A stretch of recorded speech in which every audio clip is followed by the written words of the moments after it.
പാലക്കാട് തേങ്കുറിശ്ശി ദുരഭിമാന കൊലക്കേസിൽ പരോളിൽ ഇറങ്ങിയ പ്രതി 4-ാം നാൾ ജയിലിൽ. കൊല്ലപ്പെട്ട അനീഷിന്റെ ഭാര്യ ഹരിതയെ ഭീഷണിപ്പെടുത്തിയതിന് പിന്നാലെയാണ് പരോൾ റദ്ദാക്കിയത്. പ്രതി സുരേഷ് കുമാറാണ് 20 ദിവസത്തെ പരോളിൽ ഇറങ്ങി 4-ാം ദിവസം ജയിലിലായത്. വിവരങ്ങളുമായി അരുൺ ആലത്തൂർ നമുക്കിപ്പം ചേരുകയാണ്. അരുൺ, നമുക്കറിയാം ഈ തേങ്കുറിശ്ശി ദുരഭിമാന കൊല കേസ് കുപ്രസിദ്ധമാണ്. എന്തായാലും ഈ പ്രതി പരോളിൽ ഇറങ്ങിയതിനു ശേഷവും ആ പെൺകുട്ടിയെ വെറുതെ വിടുന്നില്ല എന്നുള്ളതാണ്. എന്തായാലും ഇപ്പോൾ 4-ാം നാൾ ഈ പ്രതി വീണ്ടും ജയിലിലായിട്ടുണ്ട്. പറയൂ. രാഖി, തീർച്ചയായിട്ടും കേരളത്തിൻ്റെ മനസാക്ഷിയെ തന്നെ ഞെട്ടിച്ച സംഭവമായിരുന്നു തേങ്കുറിശ്ശിയിലെ ദുരഭിമാന കൊല. ആ ദുരഭിമാന കൊല നടന്നതും ഒരു ഡിസംബർ 25-നാണ് 2020.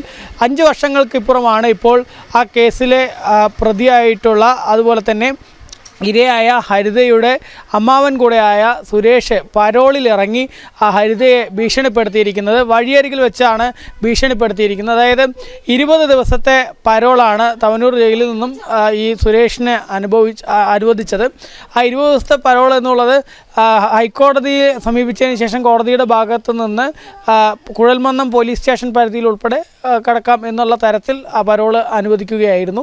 അതിനുശേഷം ഇയാൾ 24-ാം തീയതിയാണ് കുഴൽമന്നം ഭാഗത്തേക്ക് എത്തുന്നത്. തുടർന്ന് 25-ാം തീയതിയാണ് ഹരിതയെ വഴിയിൽ വെച്ച് ഇത്തരത്തിൽ വീണ്ടും ഭീഷണി മുഴക്കുന്ന സ്ഥിതി ഉണ്ടായിരിക്കുന്നത്. ഹരിതയുടെ ഭർത്താവായ അനീഷിനെ ആയിരുന്നു 2020 ഡിസംബർ 25-ന് ഈ ഹരിതയുടെ അമ്മാവനായ സുരേഷും അതുപോലെ തന്നെ അച്ഛനായ പ്രഭുകുമാറും ചേർന്ന് വഴിയിൽ വാഹനത്തിൽ വരുമ്പോൾ തടഞ്ഞു നിർത്തി വലിയ രീതിയിൽ കൊലപ്പെടുത്തിയിട്ടുണ്ടായിരുന്നത്. ഏതായാലും ആ സംഭവത്തിൽ പ്രതികൾക്ക് കൃത്യമായിട്ട് തന്നെ ശിക്ഷ കോടതി വിധിക്കുകയും ആ ശിക്ഷ അനുഭവിച്ചുകൊണ്ടിരിക്കുന്നതിനിടെ ാണ് ഇത്തരത്തിൽ പരോളിൽ ഇറങ്ങിയ പ്രതി ഈ ഹരിതയെ ഭീഷണിപ്പെടുത്തിയിരിക്കുന്നത്.